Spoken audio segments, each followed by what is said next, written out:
Hey everybody, how's it going out there? Hope you're doing well. Thank you for joining me on this incredible day, July 3rd, the eve of the greatest day there is, July 4th, when we get together and blow off a few of our fingers to show our love for our country. That's what we do. Thank you for being here, and many of you are watching in other countries, so you maybe don't even know what I'm talking about. But that's all right. That's okay. I'm going to get into how the U.S. is rejoining the 1800s. It's like Back to the Future, except it's back to the past. I'm going to talk about our technology is increasingly becoming that of the 1800s compared to certain other countries. I'll be talking about that. I'll be talking about the incredible harm of a certain industry that gets covered essentially 0% by your mainstream media or most media in general. I will also talk about how a major health organization is about to declare something cancerous that we've all been eating and drinking for like 40 or 50 years, depending on how old you are. I'm going to get into all that and more. I'll see how much time how much time we have to squeeze all this in here. But yeah, thanks for joining me. Please click subscribe. Please click thumbs up. I'm closing in on that 50,000 at Rumble, so I hope you'll help me do that. And yeah, this is the new schedule. This is the first day of the new schedule, followed by a day off. So I kind of fucked it up. But this is the first day of Monday, Tuesday, Thursday, Friday will be my live streams. However, tomorrow, being such a wonderful day of setting things on fire and drinking out of used beer helmets, I will be skipping tomorrow. But in general, it'll be Monday, Tuesday, Thursday, Friday. And welcome to everyone. Please help out by sharing this. Okay, let's do it. Let's get into it. I'm also going to talk about how Yard Rock 2024 has already eliminated $12,000 of medical debt for struggling Americans. I'll give you more information on that in a moment. But okay, let's get to the U.S. And I'm going to compare this to specifically one other country. You might have guessed it's China. But so we have all these accidents across the U.S., right? We had this major one that just took place a few days ago in Montana. Cleanup continues after a train carrying potential contaminants derails into the Yellowstone River in Montana. The incident, and I mean, just look at the visuals of this. Does this not look like something out of some Old West movie where some bank robbers blew up the train trestle? I mean, you look around America, a lot of the United States looks like it belongs into the 1800s, and they're unsure, at least as of the writing of this article, they say they're unsure as to whether the train trestle collapsed, thereby causing the train to explode and leak, or the train was just going across the train trestle, exploded and leaked, and then caused the trestle to collapse. Either one, I'm going to go not good. I'm going to go not really space age, not really Jetsons the technology here. The incident left multiple tankers in the Yellowstone River and decimated the railroad portion of the Yellowstone Twin River bridges in Stillwater County, Montana. Officials have not indicated whether the derailment caused the bridge to collapse or whether the collapse precipitated the derailment. 3 of the rail cars that derailed were carrying hot asphalt, and 4 were carrying molten sulfur. And I don't really think it's fair that they're talking about hot asphalt, because that was actually, I thought that was a patented insult I had for people when they were being annoying. You're acting like hot asphalt. I feel like it's a good thing to call people. Anyway, but part of the reason we have to train this incredibly toxic shit, including oil sometimes, across the country is because we don't have better technology for that. We don't have better ways to do it. Our oil pipelines, which should be stopped. I mean, we should be creating 0 new oil pipelines, but on top of that, they're all leaking. So in order to get around some of these collapsing, leaking infrastructure on that front, these toxic companies that don't care about destroying our landscape and destroying our world, they truck and ship this shit around the country in trains using 18th century, 19th century technology. In fact, I wanted to show, let's see, this is what the rail workers said about, well, hold on, I'm jumping ahead of myself. Oh, no, I guess I wasn't going to pull up an article on that. This is what the rail workers said about the catastrophe in Palestine, Ohio. They said, the Rail Workers Union said that the immediate cause of the Ohio train wreck appears to have been a 19th century style mechanical failure of the axle on one of the cars, an overheated bearing leading to derailment and then jackknifing tumbling cars. And that has destroyed that entire town. I mean, just truly incredible destruction based on technology that is over 100 years old. I mean, this shit should not be happening anymore in our country, in one of the richest countries in the world. And compare these 19th century style failures to what's going on in China. You obviously have the bullet trains. I highlighted some of them the other day. But here's something else in terms of China's technology. They just gave a green light to a nuclear reactor that burns thorium, a fuel that could power the country for a mere 20,000 years. It has several advantages over uranium reactors, including safety, reduced waste, better fuel efficiency, and suitability for use in arid, landlocked areas. Now, I'm not going to get into the debate of whether we should be building new nuclear power facilities of any kind. I know that is a very active debate.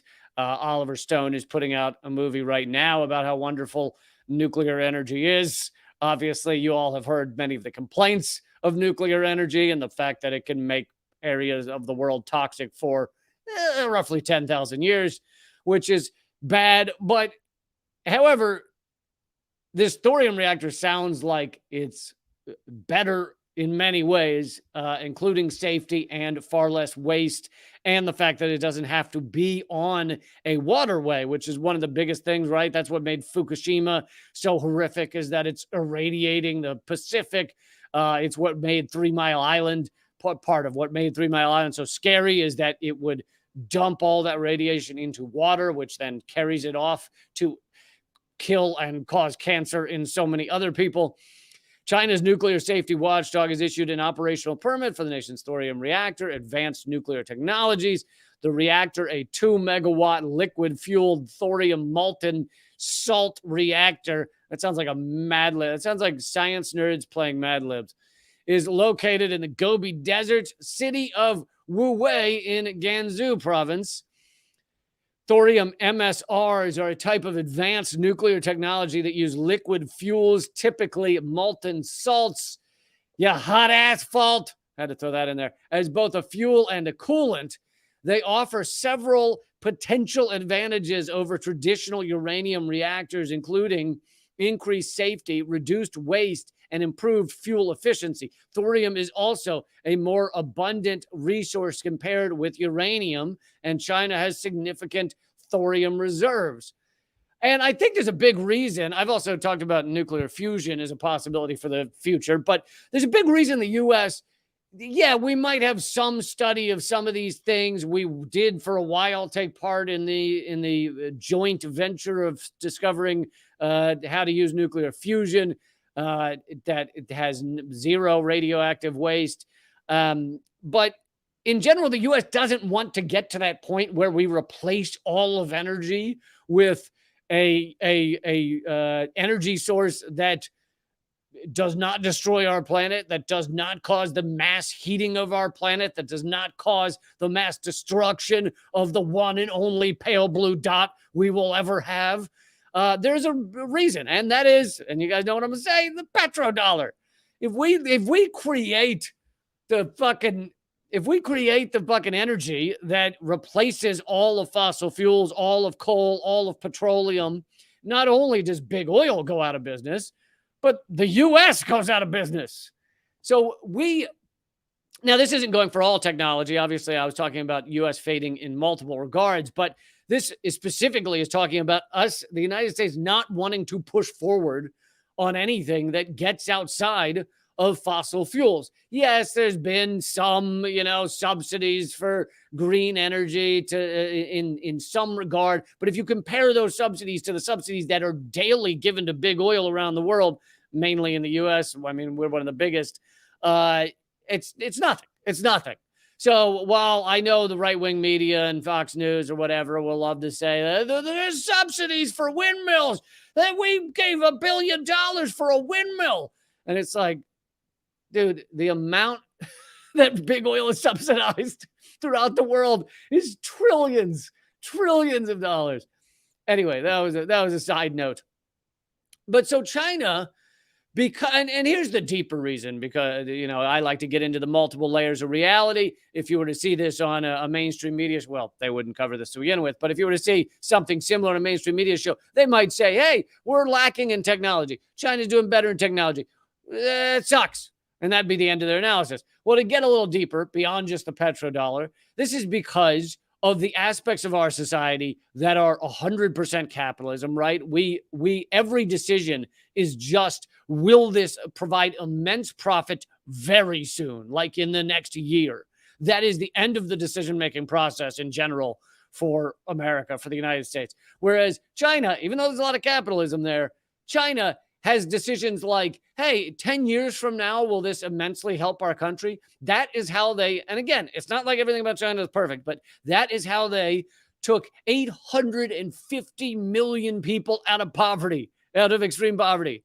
That's not an exaggeration. That is, even the UN acknowledges these numbers. Even Western entities acknowledge these numbers. China has taken 850 million people, over 2 United States worth of humans, out of extreme poverty over the past 30 years. And they did it because they can have long-term plans to benefit their citizens in a variety of ways. The U.S. can't. The U.S. doesn't, because it's all market-based, right? 100%. Now, again, China has a lot of capitalism there, but it is able to do these things that are long-term and meant to benefit the people, whereas the United States can't. There's nothing. When was the last fucking 15-year project the U.S. did that where there was essentially no profit motive in it? It was just, how do we help people? How do we change our society? Doesn't exist. Ever. Do you know how long ever is? It is like more than the age of Jack Nicholson. All right. It is old. It's just really old. Ever is. It's older than Joe Biden. It's longer than Joe Biden is alive. I mean, not that he's still alive, but whatever. But here's another point about why it is that the U.S. continues to go back in time. Going back in time sounds fun, doesn't it? But it's I'm sitting in the middle of it. It's not fun. Not fun. No. It's not fun to be on a bridge 1 week before you then read a news story about how it collapsed. Like Interstate 95 collapsed and it killed multiple people a few weeks ago.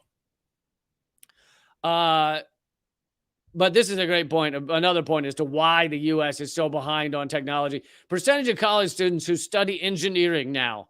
In the U.S., 6%. In China, 33%. But on top of that, as if that's not bad enough, the 6% in the U.S. studying engineering, I don't know the exact numbers, but a lot of them are Asian, of Asian descent, and Indian, Chinese. So it's like, not only is it like Americans, only 6% are studying engineering, but on top of that, the 6% who are studying engineering, most of them are not white. Now, I don't think that should really matter. It'd be nice if we got to a world where saying what race you were had no significance any longer, but unfortunately, we're not there yet.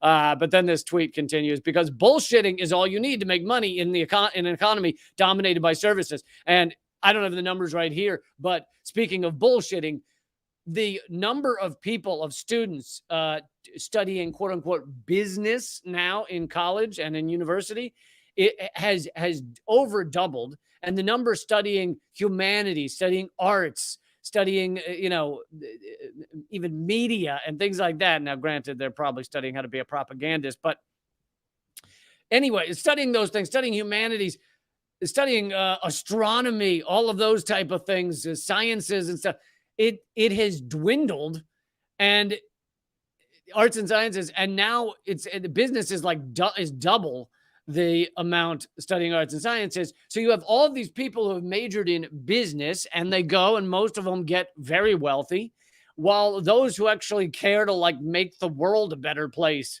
is practically non-existent in American universities. In tech companies in the USA, the tweet continues, most engineers are non-whites and almost all salespeople are white. The American system has managed to do well so far due to, or continue. I don't know if we're doing well right now, as I was just pointing out, but he means the reason we haven't like full on collapsed due to dollar hegemony that attracts the smartest immigrants and imperialism that ensures that Germany, Japan, and South Korea don't surpass or challenge the U.S. And believe it or not, there's a great Guardian article that sums this up from several months ago. Now, the Guardian nowadays largely does neoliberal garbage. However, every once in a while, something slips through. It's like many of these outlets, Guardian, Reuters. There's a few. Even occasionally, there's even a New York Times opinion piece where it's like they mostly do neoliberal propaganda garbage, but every once in a while, something important and interesting and correct will slip out like a fart at a dinner party. And they respond the same afterwards. When after that article comes out, they all look around and wasn't me. I didn't. What? I didn't. It was this. The chair was the chair was squeaking. What? I didn't. It wasn't me.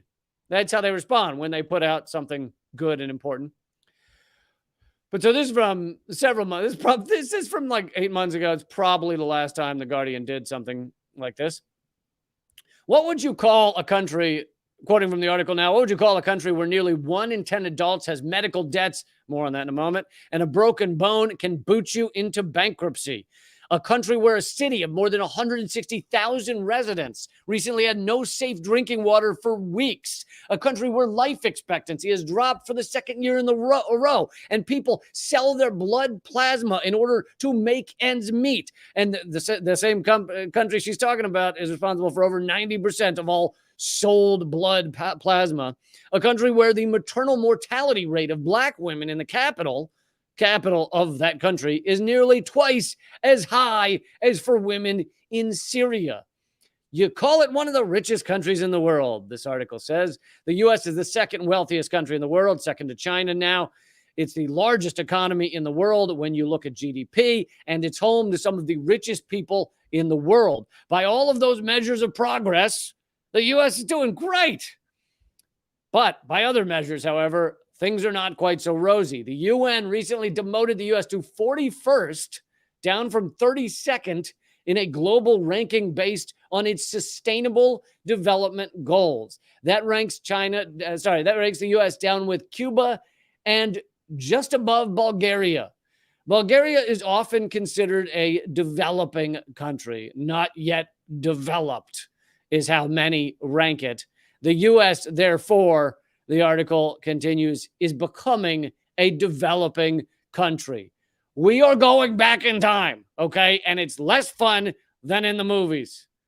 We are going back to the 1800s, and you're seeing our infrastructure collapse in ways that most infrastructure in developed countries don't collapse. You don't see in most of the richest countries in this world, you don't see over 2,000 cities with unsafe lead levels in their fucking drinking water. Okay, these are antiquated problems because we are going back in time because the sophistication of our technology and much of our many of our corporations, they are doing impressive technology, right? Apple, Tesla in some regards, so many of these various companies do impressive. Open AI, isn't that an American thing that was just created? Many of them are doing impressive work. All the military contractors, man, are they making high-level bombs. Those bombs are so cool. The things they can do, most of them can do the Sunday New York Times crossword puzzle. That's right. Our smart bombs can do Sunday New York Times crossword in like seconds. It's amazing. It's unbelievable. So all of that, top of the line. But the stuff that actually helps citizens, the stuff that is not meant for profit, the stuff that actually is meant to just make everyone's lives better, like clean fucking drinking fucking water, that stuff we don't do. We don't care about. Not part of our agenda, not part of our plan, not part of our 2-year plan, a 5-year plan, or 10-year plan, or 12-year plan. No plan. We have no plan to help average people. It is just, where can we make more money? So, as so many countries are zipping into the future, turning into thorium reactors and bullet trains. If the U.S. had bullet trains, like Baltimore and Washington, D.C. would be suburbs of New York City. If you needed to commute and work in New York City, you could do it and live out in fucking outside Washington, D.C. Now, I don't know if that would make the nation better. It probably not, but still, it sounds pretty spectacular. You could make it across. I mean, if it were taking away from people that are using planes on daily commutes, because the ultra rich in this world now have the money to drop on a $2,000-$3,000 plane ticket one day, and it means nothing to them. They will sometimes use plane flights to commute, like from New York to LA, have a meeting in the airport and fly back. It means nothing to them, despite the emissions, despite the harm to the globe. It means nothing. So imagine if it were bullet trains instead of all that endless air travel. It's just amazing how we're going back in time. And I wish it were cool. I wish it meant that we got to show up in 1863 and be like, whoa, look at how their jackets look. Look at the funny hats everyone has on. Oh my God, mutton chops were really a thing. Like, if that were just all it meant, then I'd be down. But it's much worse than that. It's things collapsing, people falling into rivers, hot asphalt everywhere. We are behaving like steaming hot asphalt. That's what our politicians are. They are steaming hot asphalt. All right, now that I got that story off my chest, I don't just cover stories. I get stories off my chest. That's what I do. Some call it reporting. I get them off my chest. But I mentioned about the medical debt. That was in the Guardian article there about the medical debt. Well, I am proud to announce, and I'll keep updating you guys on this. I'm proud to announce that the rock I found on the ground. Actually, I have him here. If you want to actually see him. He's right here. He's right. This is the rock running for president. He's not large, because it's not about size. Okay. Americans are so caught up in size. It's not okay. Just get over it. It's not about size, but he's running for president of the United States. He's easily better than everyone in the corporate parties. And the reason I'm bringing it up right now is already since I announced his campaign, he has erased $12,000 of medical debt for struggling Americans. I'm not kidding. That's not a joke. $12,000 in medical debt has been erased because if you go to we're doing it through ripmedicaldebt.com. And the way RIP Medical Debt works is if you donate an amount of money, that amount of money is multiplied by 100 because of the way our medical debt in this stupid, did I mention stupid system works, where debt companies will sell it back and forth to each other for pennies on the dollar. But if one of them were to buy it and erase it and just not collect it, it's over. So you could buy it for pennies on the dollar and say, it's gone. I burned it. You set fire to it. And so that's what RIP Medical Debt does. So via this debt jubilee, via this ability to multiply your donation, we've already erased $12,000 of medical debt for struggling Americans, which destroys lives. Which $12,000 of erased medical debt, that's more than Trump and Biden have erased combined. So if I and this rock, I'm the campaign manager. If I and this rock are able to do that in a matter of days, imagine how much could be done by our politicians if they gave a flying shit, but they don't. But anyway, that's at yardrock2024.com. But I also wanted to bring it up to show you this. I have this poll going right now on my Twitter at leecamp. You can go over there if you'd like to vote on it at leecamp. And I said the presidential election is a 2-year-long political theater stunt that the American people have almost zero true impact on. We then have nearly zero impact on the behavior of the person who wins, not to mention they don't even have as much impact as we believe they do. That being said, who would you vote for if these were the options for president? Biden, Trump, and a rock off the ground. A rock that I found on the ground. And a rock off the ground is running away with it, winning by it's 72% to 21% for Trump, 7% roughly for Biden. Yard Rock is killing it in this poll. I just put that up there. It's at Lee Camp if you feel like voting in it. Now, many are asking me to include Cornel West in the polling. Or RFK, but I feel like that's not the point. The point is that Yard Rock is better than the fucking two main corporate bullshit parties. Yes, Robert Kennedy is running, Jr. is running in the Democratic Party. He has said some very good things, which I have highlighted. He has said some not so good things, like the fact that CIA is made up basically of brave men and women who are doing a wonderful job. Also, he has said that he will take money from anywhere, billionaires, corporations, doesn't care. So I highlight some good things because I feel like they're good discussion points, and I will continue to do that. I will also highlight the things that Yard Rock stands for. But in terms of Cornel West, I'm a big fan of Cornel West, and I am hoping he has said he will come on the show soon. But obviously his schedule is insane, so I don't blame him for not having time at the moment. But as I say on yardrock2024.com, is it lists everything that the Yard Rock stands for, and everything is done. Never committed a war crime, never done anything like that, never taken money from corporations, etc. And if anyone can line up with all of that, then I say vote for that person. So I haven't gone down the list, but Cornel West might be might line up similarly. Anyway, that being said, let's move on to the item that the WHO is about to declare cancerous, which we all drink. And I know WHO has tons of problems, but that doesn't mean they're wrong about this. The WHO, World Health Organization, is about to declare aspartame, which is basically equal sweetener, can cause cancer. Here's why you should listen, the article says. And not only is it equal sweetener, but it's in like tons of your sodas, of your diet sodas and things like that. And here's the thing. People have been debating about aspartame and equal for years and years. I remember doing a video on it before I had Redacted Tonight, talking about how studies had shown that some people get seizures. And when I did that video, by the way, some people attacked me and said, "Hey, out of your mind, equal sweetener is fine. It's fine. What's wrong with you?"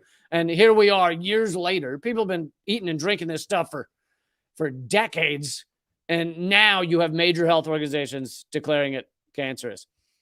There's some astonishing news in the world of food safety. Aspartame, a common artificial sweetener used in a wide range of foods and beverages, is about to be declared a carcinogen by a leading global health agency. In mid-July, the International Agency for Research on Cancer plans to release the results of a fresh review of safety data on the product.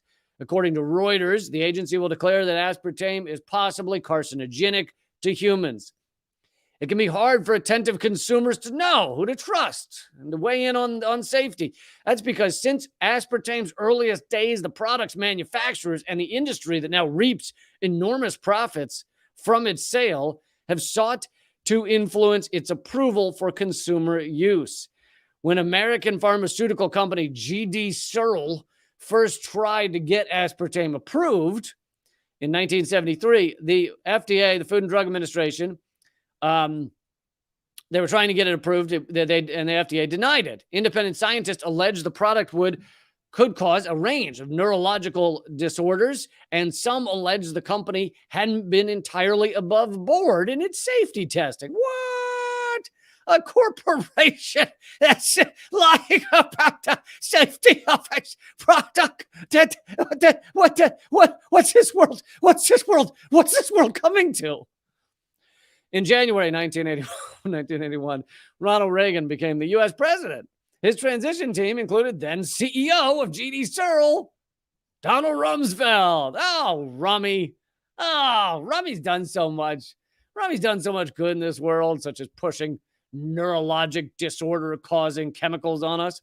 Although an independent FDA board warned that May of 1981 that the drug might induce brain tumors. What? It's for a Diet Coke. Who isn't willing to risk a brain tumor? Come on.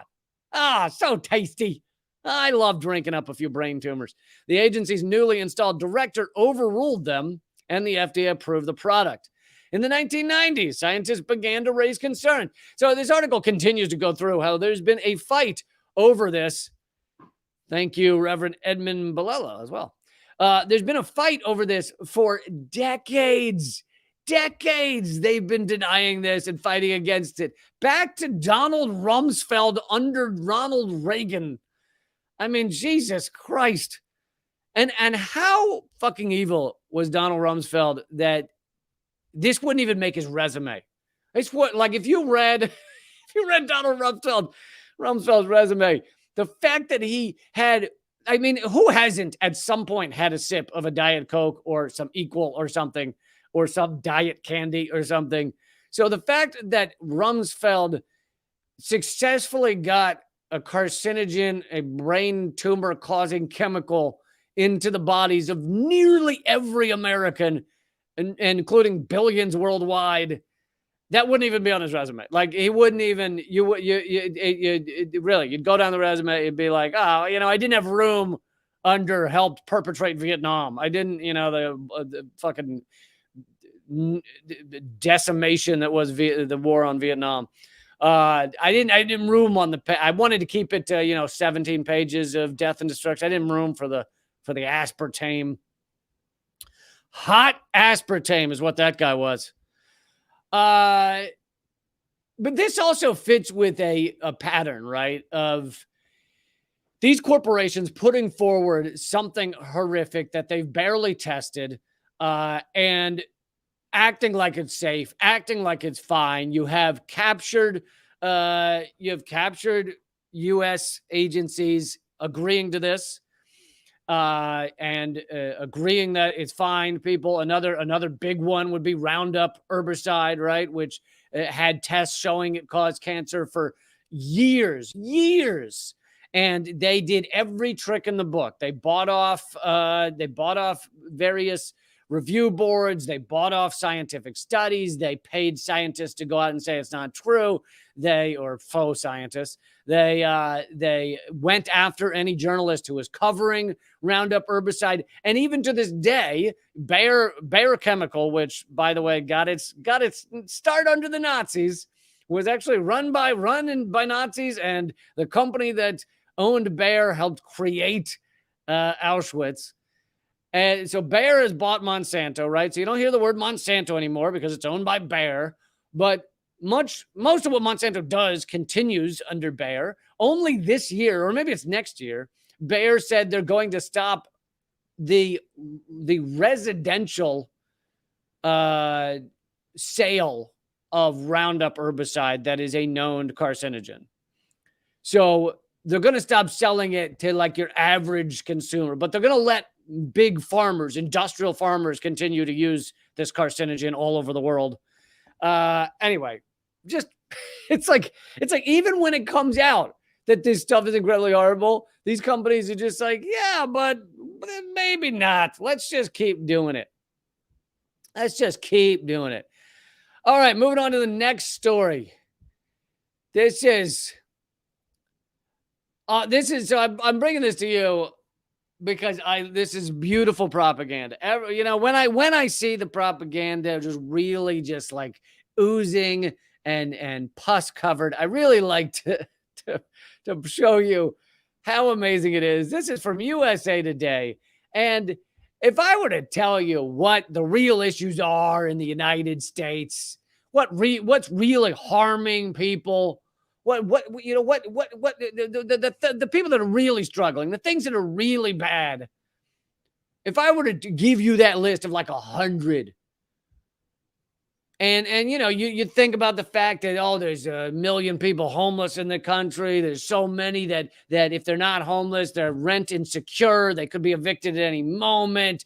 There's people struggling in just so many ways. And what does USA Today say the problem is in this country? That squatters invade homes and refuse to leave. That is just a major issue, isn't it? That there's just so many squatters that aren't arrested. I mean, honestly, if I read this all already, I'll read a little bit to you. But if I read this all right, you like they act like people aren't arrested when they just go into a house and just live there. I think it should be allowed if no one's living in the house, because we have 16 million empty houses across this country. 16 million empty houses. They just sit there all across this country, and yet we have people rent insecure, people living with a dozen people in a house that's meant to hold 2.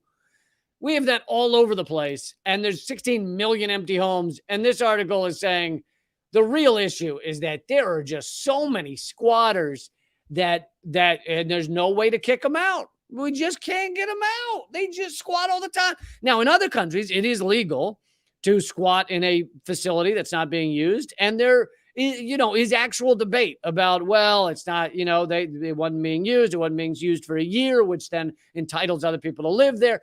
In the U.S., we don't really have that stuff. We don't have squatters' rights almost ever. Rarely are there areas with squatters' rights. So the idea that this is some epidemic. So this article says, in Texas, a homeowner says she was locked out of her house by a squatter who claimed to have a lease after moving to the state with her family. The woman previously had been evicted from 3 other homes. Okay, so this is furthermore, besides the fact that people like this generally get arrested, I'm not saying it's right, but they generally get arrested. They were kicked out of the house by police, by men with guns. But on top of that, this is a rare exception. There are not many people in this country right now who just go into a house, see the homeowner walk up and go, this is my place. And they just lock the doors and refuse to leave. And no police or anything will come and arrest the people living in the house that isn't theirs. Now, I would argue if the house isn't being used, they should be allowed to. However, this is very rare. And yet here's this article acting like, this happens all the time. They found like 3 examples. In Maryland, a woman returned from vacation to find 2 squatters in her bed. They were not only living in her house, but also sold $50,000 of her furniture. Again, very rare. Also, the fact that you have $50,000 of furniture. Wow.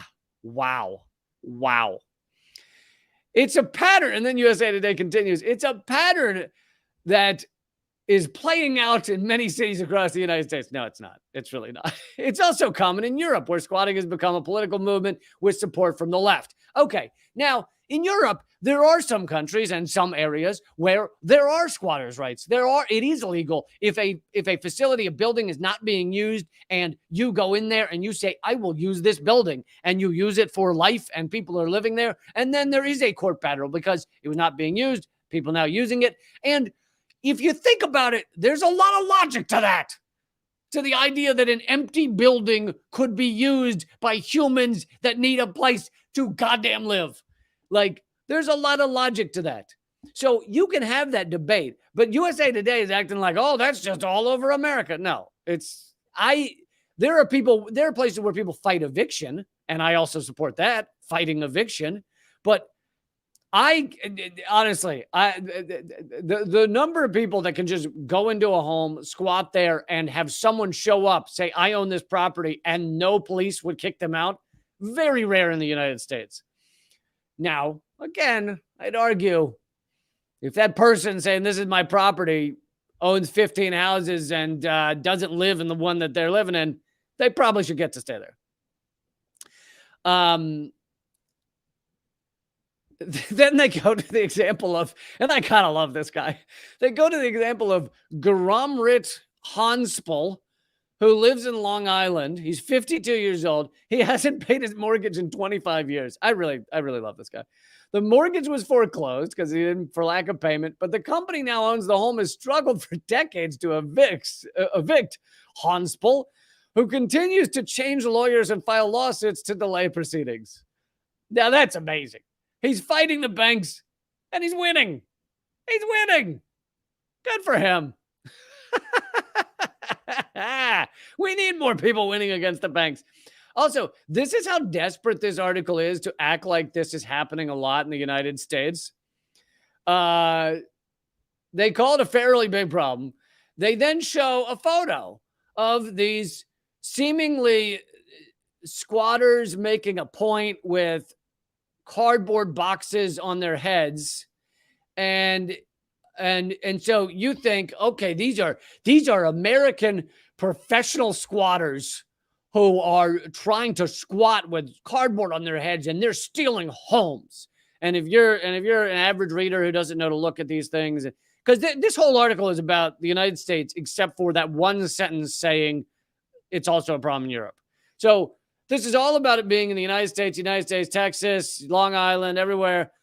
This photo in tiny writing, if you look at it, is former residents of a squat who gathered in front of a court in Amsterdam, Netherlands in 2019.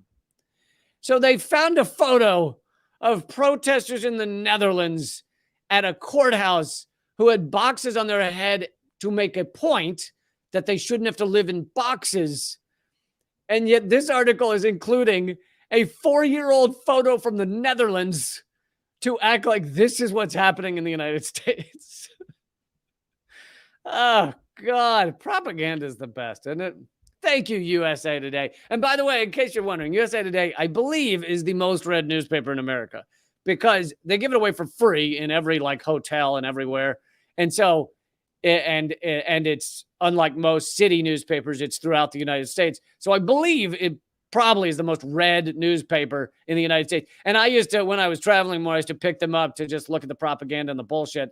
And it's a newspaper for children. It really is a newspaper for very simple-minded people. But amazingly, people believe this propaganda.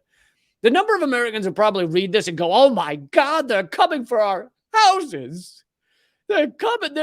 Squatters are going to bust in my door right now. And they're going to say, we live here now and nobody's going to help me. Yeah, not a thing. Okay.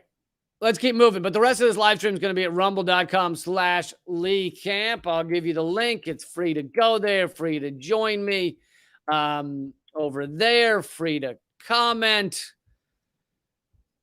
Assuming it's running. Let me check and make sure it's running. Oh, wait. Sorry. Rumble is having an issue. I will not cut off and go to Rumble then. Damn. Yeah. That is true. Rumble is down. Okay. Sorry about this, folks. If it matters to you who are watching right now, because you're watching at other platforms, if it matters to you, I will put the whole thing up on Rumble later. But I wonder if I can comment on Rumble and have people join me here. Sorry, give me 1 second. Let me see if I can fix this for the people waiting on Rumble, because that does suck. This doesn't happen often. This has happened just a couple of times where something goes wrong on Rumble. Oh, no, I can't. Well, maybe the moderator, if you're listening to me, maybe you can put a comment in the,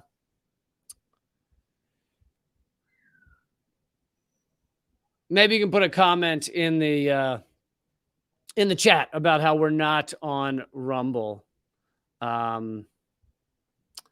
I am sorry about that, folks.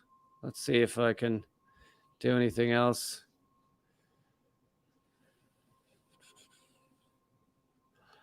Sorry about that. One more second, folks, and then we will continue.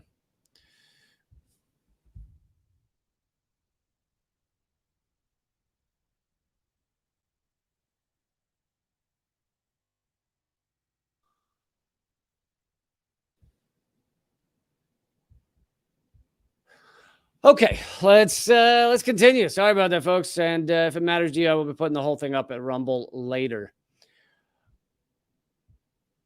But all right, I wanted to get to the fact that a lot of people don't realize the Supreme Court just denied Biden's sheepish attempt to eliminate some small levels of student loan debt, some tiny levels. And I wanted to clarify that exactly how Joe Biden has been responsible for that student loan debt, because a lot of people don't know this history. And so Spike Cohen put up a great list of exactly how Biden is the one that created this problem. Biden created the student debt crisis. He said the solution is simple. Students who truly can't pay back their student loans should be able to have it discharged in bankruptcy court. This is quite normal for everything else, right? If you truly have no way to pay back loans, you can declare bankruptcy in the United States. That's a thing.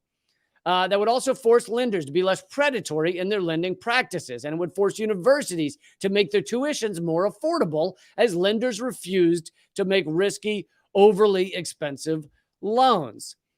However, in 1978, Senator Joe Biden, a young, far more bald Joe Biden back in 1978, supported the, quote, Middle Income Student Assistance Act, which eliminated income restrictions on federal loans to expand eligibility to all students. So it expanded eligibility to all students, but that meant you had a lot of lower income people getting loans that very few of them could pay back, which, here's an idea, make college free. How about that?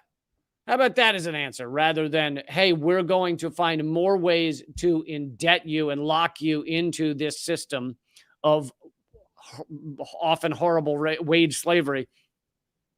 He then used the elimination of income restriction to warn of the threat of student debt bankruptcy and wrote a separate bill later that year to block students from filing bankruptcy on those loans. The income restrictions were reinstated in 1981. He then went on to vote for bills. He then went on to vote for bills which extended loan eligibility to students with no parental financial support. In 1984, Biden used his senior position in the Judiciary Committee to extend bankruptcy exemptions to vocational schools as well. And now that he's created the debt crisis that everyone with common sense warned would happen, he's trying again to use it as an excuse to assert powers that his office does not have because, well, it actually does have some of those. I don't know why he needs to include that in there. It actually does have some of these abilities. Now, the way he's chosen to do it, he could eliminate most federal student loans with executive action pretty easily. But the quote continues, because that's what politicians always do, create a crisis and then grandstand on your suffering that he caused in order to push for more power and more of your money. Well, they exploit you as much as humanly possible. And then when they need to get elected, they then say, I'm going to help people with deal with all these problems. And they say they're going to help with all these things, many of which Joe Biden has caused throughout his tenure. Either he's been one of the big main pushes behind many of these catastrophes, or he's been just a cog in the wheel of federal government that voted for and supported so much of the harm and extraction of the average working class. To this day, he continues, he still won't push Congress to end bankruptcy exemption for student loans for a very simple reason. He doesn't want the crisis to end. He wants it to worsen so he can exploit it for more power. Well, I don't think that's the heart of the reason. Certainly he loves more power, although I don't know that he actually knows his name anymore. But the heart of the reason is it's not what the capitalists want, right? It's not what the ruling elite want, because bankruptcy allows for your average person to get out of trouble, to get out of a place where they're being sucked dry by our vampiric state. So that's the real reason is the people that fund Joe Biden. And by the way, he's been heavily funded by credit card companies and banks throughout his career, hence Delaware.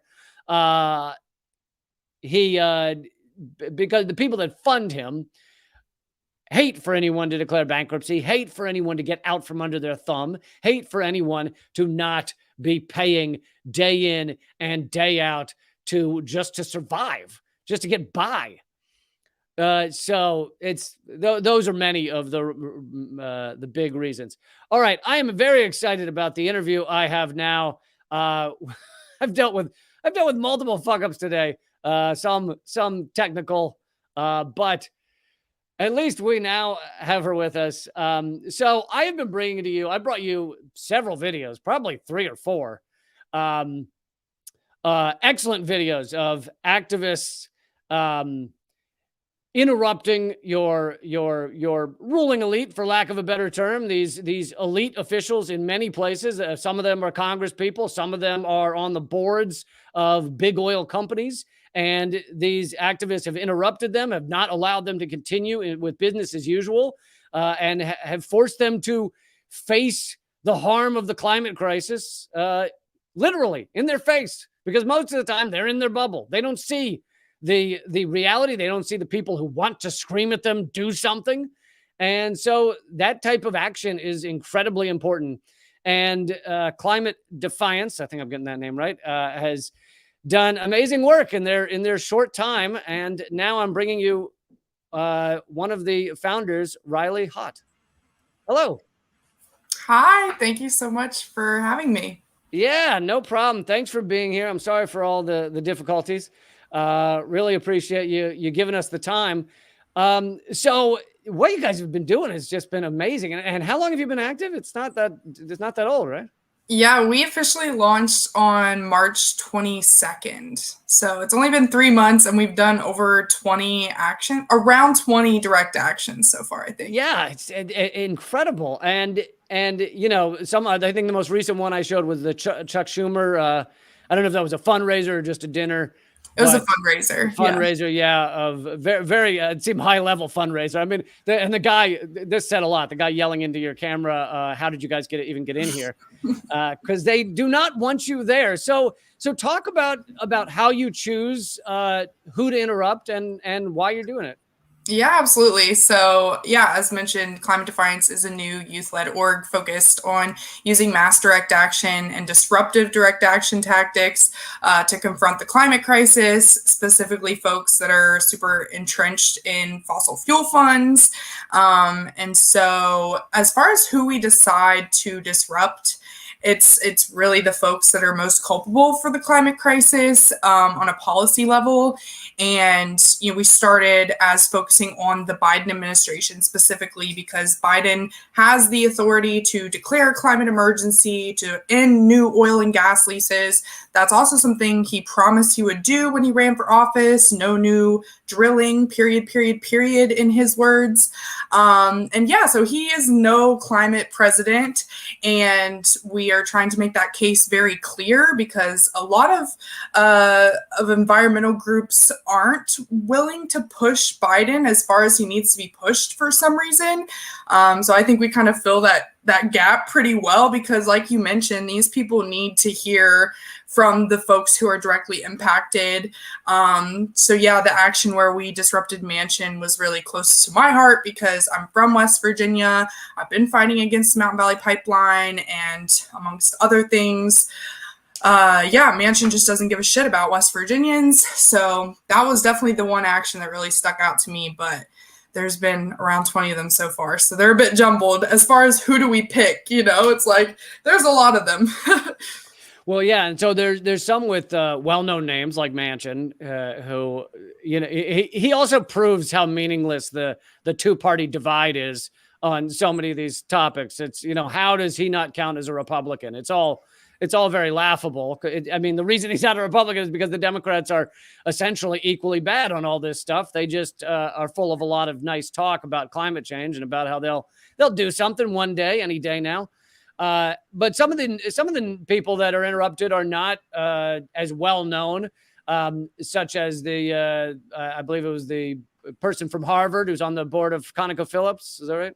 Jody Freeman, in San Francisco was having an event.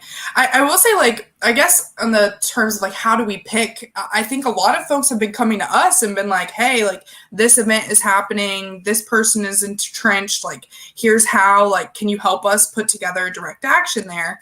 And so it kind of comes together pretty naturally. Like these folks are clearly just doing bad things and the folks around them know it and they want to do something about it. So yeah, Jody Freeman is on the board of ConocoPhillips and also is professor in, I believe, like environmental sustainability is like one of the things that she supposedly teaches, right, as she's like taking in money from sitting on the board of Conoco. So yeah, it's these very stark differences. Like you said, they'll say like corporate sustainability and like here's how our shareholders will benefit from clean energy transition by 2050, while they're actively like supporting some of the worst things for the environment. So calling attention to that has been like really needed, I think. I'm always fascinated with because it amazes me that more people are not like standing up and fighting back and actually willing to go and interrupt some of these events or be in front of these powerful people who could actually make the change and aren't doing it. What was it that pushed you to realize, oh, there's no like other group that's gonna save us? Like it's up to us, Where did I realize it's up to us? I think it's a hard question to answer because looking back, like before I was really an organizer, my first ever march that I attended or protest was the March for Our Lives in DC. And I think just growing up generally in a system where we knew like, and we had trainings on what to do if a shooter came into the school was a very stark realization just from a very young age that it's up to us, like in a very real sense, when we have to face these crises, it is up to us. It's left up to us, even children. So seeing hundreds of thousands of young people in the streets during the March for Our Lives and listening to Yolanda King, Martin Luther King Jr.'s granddaughter, speak to a crowd of hundreds of thousands at only 10 years old was this huge wake-up call. I was 18 at the time, and I thought I didn't know enough to speak out on some of these issues, even though I had directly faced impacts from a lot of these crises and I hadn't realized it yet. And I just didn't think I could speak up. So I think, yeah, that was kind of like the big wake up call for me in realizing it's up to us. And sadly, that means it's up to like young people. I'm constantly hearing people say like, young people, you guys are going to save us. Woohoo. And it's like, y'all have been saying that for generation after generation. It is going to take all of us. Like maybe we're the most vocal, loud, and angry generation on planet Earth right now, but there are reasons for that. And y'all have a responsibility too, as older folks, to like listen to us and take us seriously. So yeah, I'd say that's when I realized it's up to us. Talk about some of the responses you've gotten from these people and the goons, security goons at their events. You in every video I've seen, you are a peaceful group of people standing up, holding up signs, sometimes holding up a sarcastic award. You're not holding up anything threatening. And yet, in some cases, they just leave. In other cases, they violently extract you. Yeah, from my personal experience, like I wanted to do the past few actions this past week. We disrupted, attempted to disrupt a Biden fundraiser, a keynote speech by Vice President Harris, and the Schumer event. All three of those things I wanted to participate in, but last week, or the week before, they're all running together. I went to Detroit, where we were planning on disrupting Secretary of Energy Granholm at the Detroit Free Press Breakfast Club. And this was like the most violence I've ever faced. It was really shocking. I had bruises, like this entire arm was just covered. It was like a black, purple, all the collars bruise on this arm as well. On my side of my leg were two very stark like lines from where I got thrown up against the staircase. I had at least 8 bruises on me, and that was like a first. Yeah, I think I have the images there. Yeah. Oh gosh, yeah, that's my bruises. So yeah, basically, like you said, our main tactic is literally just trying to like occupy the space in front of these important people and speak to the climate crisis and how they're culpable in it. So we were trying to get past security guards on a staircase peacefully, like we were just trying to like walk past them, and they were not having it. So they called in like 10, I don't even know how many people. They just kept coming from all angles, picking us off one by one. Like one person was choked by their tie and drug out, and another person was drug out by their ears. I can't even explain how I was drug out, because it was like I blacked out from the trauma of just being like slung around like a rag doll. And I mean, it is just like, it's hard, like when you ask like why aren't more people doing this, it's because like they utilize violence against us. It's really scary. I mean, it's not fun. I didn't have a great time recovering from these injuries. Yeah. But I feel even more resolved because I recognize, like, if we didn't have power, if there was no point or meaning behind us doing these direct actions, we wouldn't face the kind of pushback that we do. Mhm. So I like low key in the moment kind of appreciate when the mask comes off and we have somebody like Steve Clemens screaming at the back of my head to get off my stage. I think that really just shows like the cards they're playing, because they play the cards of violence and destruction and tearing down people. They aren't here to uplift you and to make policy with any kind of empathy and compassion, because they can rake in buco dollars for their own trust funds for their own kids, while the rest of us suffer.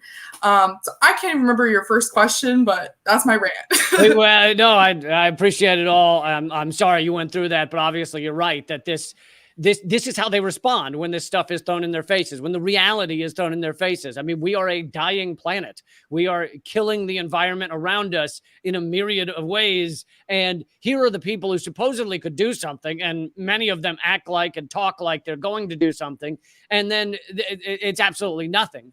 And so when you throw that in their faces, they can't actually defend themselves. So the response is to either leave if they're being peaceful, or to be incredibly violent with you and with those who confront them with this. And you're right, it does. It shows, the mask comes off. It shows you what they really stand for. If they really stood for the environment, if they really stood for the climate, they'd have no reason to run from you or drag you out. Mm-hmm. Yeah. Have you had any threats of, I don't know if they've arrested you or threatened charges or anything? Usually when they threaten arrest, it'll be like private security being like, we're going to call the cops. And then they will call the cops. And I think at all of these like disruptive, smaller direct actions, we've not once had the cops be the ones who are either violent towards us or escorting us out. It's always private security who have literally no right to assault you. I mean, the police shouldn't have a right to assault you in the first place, but like these people definitely don't. They have no qualifications. They're just like working at this hotel. And yeah, so typically they'll either try to like physically remove us, or threaten us with the cops, but they don't want to go through all the paperwork. So generally what I've been telling folks is like, if there's an action like this or not an action, but like an event like this happening, you're generally like not risking arrest. We tell folks ahead of time, we give people, here's your rights, here's the legal support we can offer in the event that an arrest does happen.